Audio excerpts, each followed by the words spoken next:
Hello there, my name is Dan and welcome to Essex UK. So today I'm going to be making a video and I'm going to show you some vegetable seeds I'm going to be planting in February. So I'm going to talk a little bit about why I'm planting them now and show you some methods in which I'm going to be using, so hopefully you'll learn something from this video.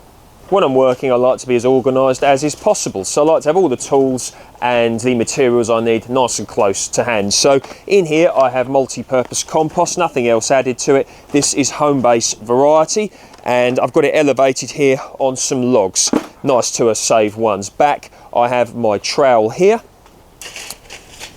scissors here, labels that I use to write the date I sown something, what it is and the variety, and I've also got my pots all here, so it's all nicely to hand and it can really speed up and make your working procedure that much better. So I'm going to start by filling up my seed tray. So different sizes here, you can see these. So there are 6 cells in this tray here and going to fill those up. I like to push them down a little bit, give the seeds a nice firm base in which to germinate from. I break up any lumps I find if I can. So I've got some bigger trays I'm also using. So in one of these trays there are 10 cells.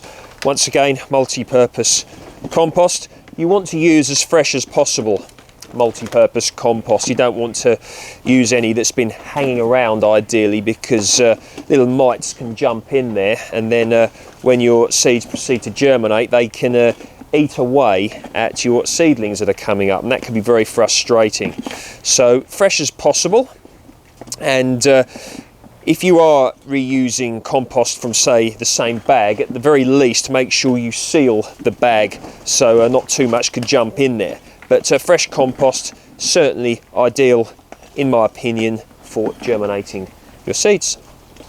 The first seed in question today is spinach variety Matador. So these are going to be planted in the bigger cell trays here. Spinach plants don't like root disturbance, so I'm going to give them the biggest cell as I possibly can.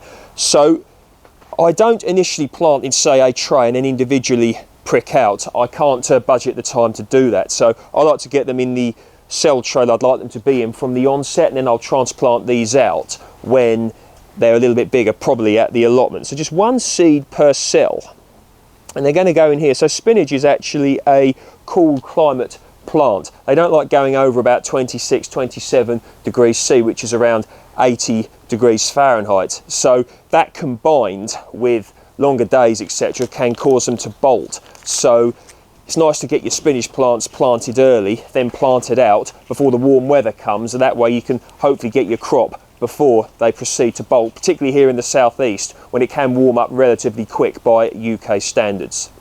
The next seeds in question are broad beans, otherwise known as faba beans or fava beans, and this is variety Scorpio, which is a late cropping variety, so it extends the season. This will be a lovely complement to my Aquadulture Claudia broad beans, some of which are currently overwintering over there in my polytunnel planted into the ground, and also some at the allotment, and also some others that I planted in these cell trays on the 14th of January. So once again they're going in the bigger cell trays and 1 per cell, and these seeds here came from Mr. Fothergill's. Cabbage variety earliest of all, so these are going to be going in the smaller cell trays here, and these came from Premier Seeds Direct, and I'm just going to be going 1 per cell tray. Got to be careful doing them like this, you don't lose the seeds, but a little bit of care and attention, should be able to get 1 per cell.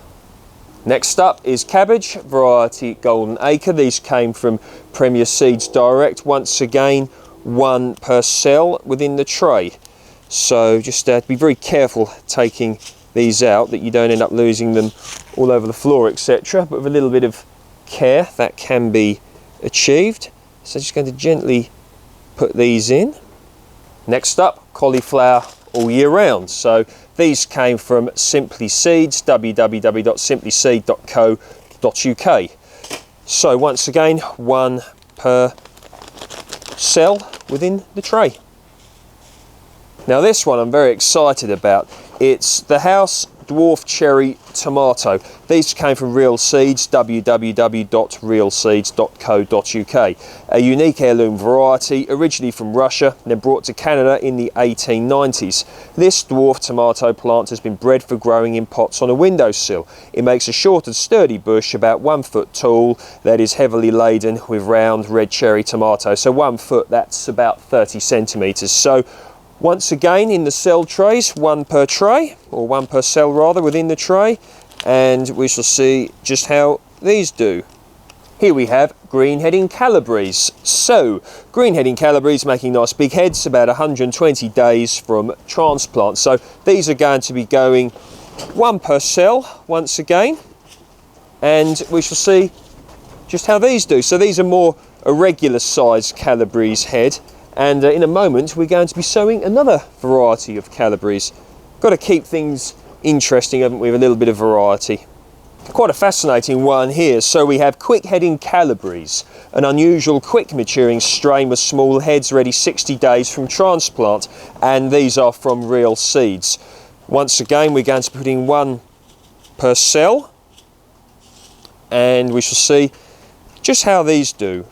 Covering them now with multi-purpose compost, and these are all going to be placed on an indoor windowsill. Don't need to go on the windowsill, they could go on the floor if you've got available floor space. I can't place these on the floor, can't allocate the space for that, but that's where they're going to go. And when they're a certain size, probably maybe 2-3 inches tall, something like that, give or take a little bit, 5-6 centimetres, whatever, I'll then bring them out here into the polytunnel, where which they'll grow on a little bit, and then when the time comes they'll be transplanted out, probably to the allotment.